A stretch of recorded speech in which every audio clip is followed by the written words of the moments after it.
곧 본격적인 여름이 시작되면서 외출이 두려운 분들이 있습니다. 바로 다한증 때문에 땀을 많이 흘리는 사람들인데요. 땀이 나는 것은 체온 조절을 위한 신체의 자연스러운 신진대사 활동인데 이것을 왜 병이라고 부르는 걸까요? 안녕하세요. 피부과 전문의 최영수 원장입니다. 체온을 조절하는 데 필요한 이상으로 열이나 감정적인 자극에 반응해서 비정상적으로 땀을 많이 배출하게 되는 그런 땀샘을 통해서 배출되는 것을 이제 다한증이라고 이렇게 정의할 수가 있습니다. 다한증은 특정한 부위에만 발생할 수 있고 또는 온몸에 나타나기도 합니다. 특정한 부위에 국한해서 생길 때는 다른 병과 연관되어 있지 않고 손바닥과 발바닥, 겨드랑이, 사타구니, 외음부 같은 그런 접히는 부위에 많이 발생하게 됩니다. 이런 경우에는 일반적으로 열이나 또 운동에 의해서 생기기보다는 정서적인 그런 원인에 의해서 생기는 경우가 많습니다. 네, 다한증의 원인에 따라서 다한증 종류를 나누는데 굉장히 다양하게 나눌 수가 있습니다. 선행 질환이 있는 그런 속발성 다한증과 특별한 원인을 모르는 원발성 다한증 이렇게 크게 두 가지로 나눌 수가 있습니다. 결핵이나 당뇨병, 갑상선 기능 항진증 등에 2차적으로 나타날 수 있는데요. 이때는 주로 전신적으로 다한증이 나타나고 척수에 병이 있다든지 신경계통에 어떤 질환이 있다든지 뇌에 병이 있는 이런 경우에는 주로 국소적인 다한증이 나타납니다. 특별한 원인이 없는 원발성 다한증의 경우에는 온도의 상승이나 활동량 증가로도 나타나지만은 이보다는 정신적 긴장 상태에서 많이 나타나는데요. 겨드랑이나 손발바닥 등에 보통 국한되어서 이런 경우 나타나게 됩니다. 다한증 종류 중에 조금 특이한 형태가 이제 미각에 의해서 정상적으로 안면에 다한증이 나타날 수 있는데요. 매운 음식을 먹을 때 주로 이마나 콧등, 입술 주위에 이렇게 대칭적으로 다한증이 생기는 경우도 있습니다. 네, 다한증은 이 땀이 지나치게 많이 나는 그런 질환인데요. 보통 다한증은 정상인보다 통상 한 3배에서 6배 정도 더 많은 땀을 흘립니다. 사람들마다 느끼는 정세가 다 다르기 때문에 이 다한증을 정의하기 위해서는 운동을 하지 않은 상태에서 어느 특정 부위에서 5분 동안 100mg 이상의 땀이 배출되게 되면은 우리가 다한증이라고 진단할 수 있습니다. 이 다한증의 경우 젊은 성인의 약 200~300명 중에 1명 정도에서 발생하는데요. 일상생활에 지장이 있을 수 있고 또 사회적으로도 이 다한증 때문에 많이 위축이 되고 직업적으로 또 장애를 보이는 그런 경우도 있는데요. 이처럼 생활에 불편이 많이 심하다면은 적극적으로 치료가 필요하다고 하겠습니다. 네, 다한증의 치료 방법은 다양한데요.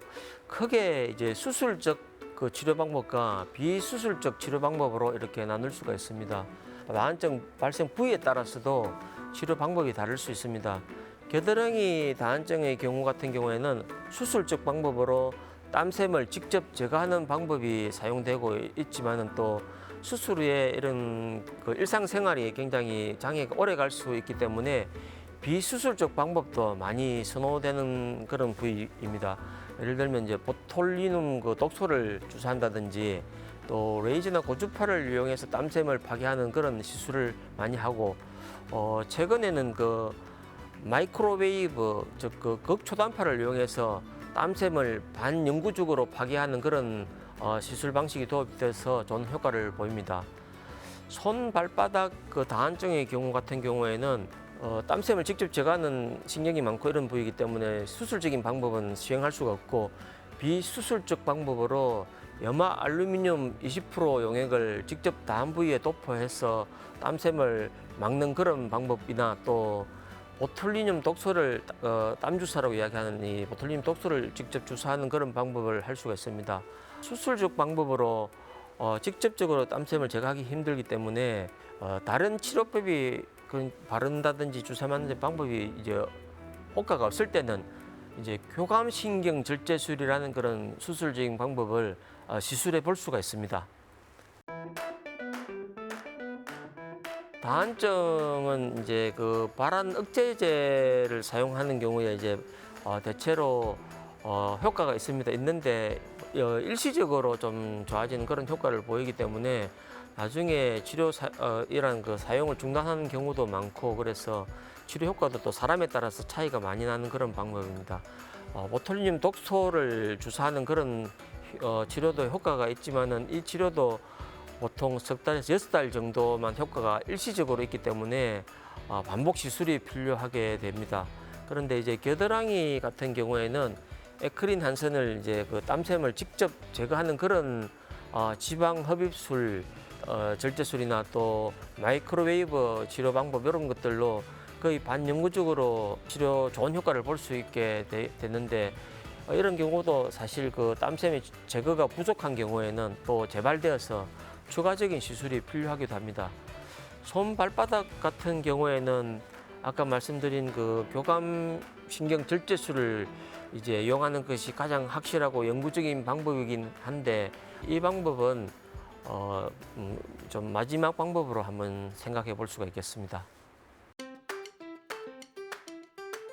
이제 손발바닥 다한증이 너무 심해서 이제 그 교감신경 절제술을 하는 경우에 수술한 그 손발바닥에는 이 신경 전달이 이루어지지 않아서 이 땀이 나지 않는 그런 치료가 되지만은, 대신에 이제 아가슴이나 등이나 허벅지 같은데 이제 새로운 부위에 땀이 이제 다시 나는 경우가 있습니다. 이를 이제 보상성 다한증이라고 하는데요.